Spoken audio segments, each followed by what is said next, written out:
श्री राधा कृष्ण चरण कमलेभ्यो नमः। श्री राधा चरितामृतम भाग 102।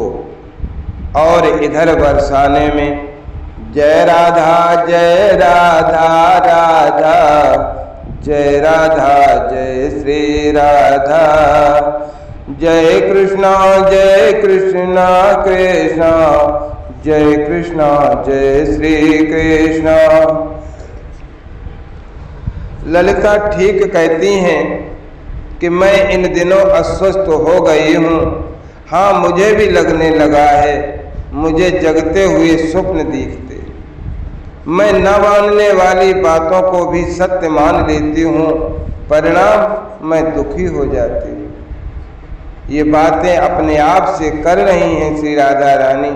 हे महर्षि शांडिल्य, तुम ध्यान से श्री राधा चरितामृत सुनो। अब ये भी कोई मानने वाली बात है कि मेरे जीवन धन प्राण सर्वस्व मेरे प्रियतम मुझे छोड़कर चले गए, कैसे मान लो। चंद्रावली जी कह रही थी कि श्याम सुंदर ने हमें त्याग दिया है। हंसी आती है मुझे, तो वे मेरे प्राण हैं, भला मुझसे वो पृथक कैसे हो सकते। वो और हम तो एक ही हैं। हंसती हैं श्री राधा रानी, लेकिन कह रही थी कि कल चंद्रावली जी के अक्रूर आया था और ले गया मथुरा। हाँ, मैं कब मना करती हूँ, ले गया होगा 2-3 दिन के लिए, पर मैं कैसे यकीन करूँ कि मेरे सामने तो रहते ही हैं हर समय हर क्षण। कोई ऐसा क्षण ही नहीं होता जिस क्षण में श्याम सुंदर मेरे पास न हो। चंद्रावली जी भी मुझे बिना मतलब की चिंता देती रहती। ललिता ठीक कहती है कि मैं इन दिनों अस्वस्थ रहने लगी हूँ।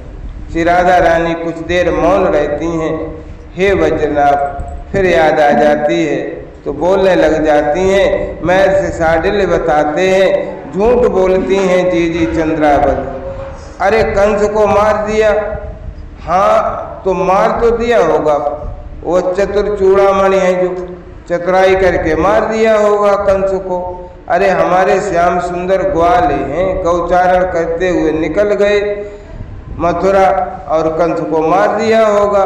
पर इसका मतलब ये तो नहीं कि उन्होंने हमें ही छोड़ दिया या इस वृंदावन को ही त्याग दिया। झूठी हैं चंद्रावली जी। हाँ, उद्धव भी आए थे। मेरा श्याम सुंदर सबको अपनाना जानता है। उद्धव को भी सखा बना लिया था। हाँ ठीक है, सखा बनने योग्य भी था, पर मैं भी पगली हूँ। योग अयोग श्याम देखता कब है, हट्ठास करती हैं एकाएक श्री राधा रानी। तो उद्धव को बोल रही है, राधे तू कौन सी योग्य थी श्याम के। वो तो श्याम था जो तुझ जैसी माननी को भी स्वीकार कर लिया। पर उद्धव अच्छा था, सीधा सरल हृदय में छल कपट नहीं था उसके। वो भी कह रहा था कि मथुरा में है श्याम सुंदर। अब कहने के लिए तो कुछ भी कहते हैं लोग। यहाँ वृंदावन में भी तो गोपियाँ गोप क्या क्या नहीं कहते।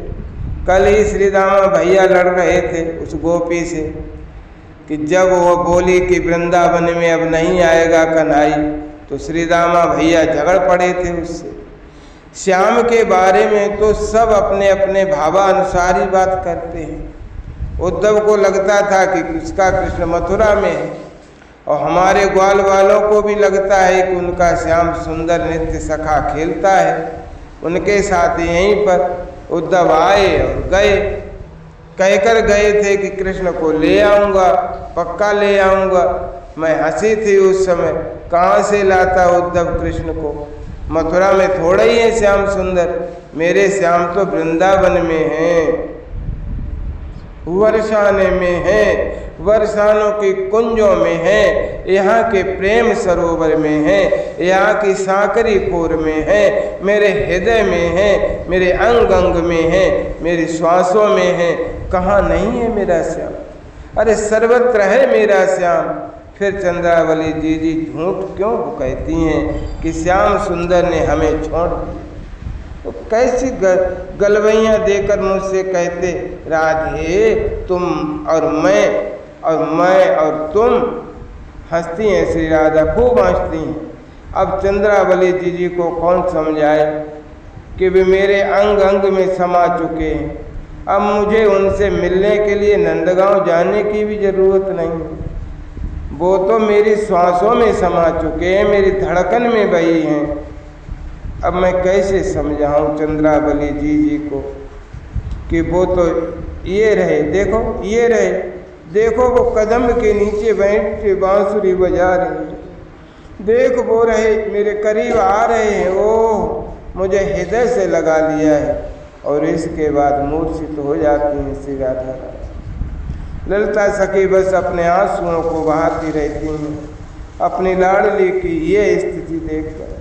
पर महाभाव में डूबी श्री राधा रानी श्याम के अलावा अब किसी और को कम ही पहचानने लगी हैं। ज़्यादा समय भावोन्माद की स्थिति में रहती।